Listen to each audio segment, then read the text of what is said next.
రంగురంగుల పూల తోటలు ఎవరికైనా కనువిందు చేస్తాయి. కశ్మీర్లో ఏటా వసంతకాలంలో వివిధ రంగుల్లో ఉండే తులిప్ తోటలు పర్యాటకులను ఆకర్షిస్తాయి. వాటి కోసం ఇప్పటినుంచే రైతులు సిద్ధం చేస్తున్నారు. శ్రీనగర్లో దాల్ సరస్సు అందాలను ఈ తోటలు రెట్టింపు చేస్తాయి. ఇందిరాగాంధీ మెమోరియల్ తులిప్ గార్డెన్లో సుమారు 20 లక్షల తులిప్ బల్బులను నాటుతున్నారు. మొత్తం 70 రకాలకు చెందిన ఈ మొక్కల్లో అధిక శాతం హాలాండ్ నుంచి ప్రత్యేకంగా దిగుమతి చేసుకోవడం విశేషం.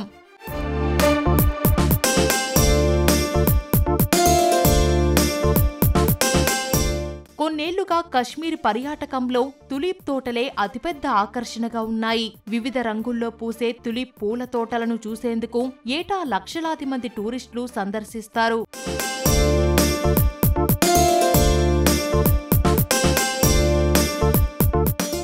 దాదాపు 30 హెక్టార్ల విస్తీర్ణంలో ఉన్న ఈ గార్డెన్ ఆసియాలోనే అతిపెద్ద తులిప్ తోటగా ప్రసిద్ధి చెందింది. కశ్మీర్ లోయలో పర్యాటకాన్ని ప్రోత్సహించాలనే లక్ష్యంతో ఈ తోటను 2007లో ప్రారంభించారు.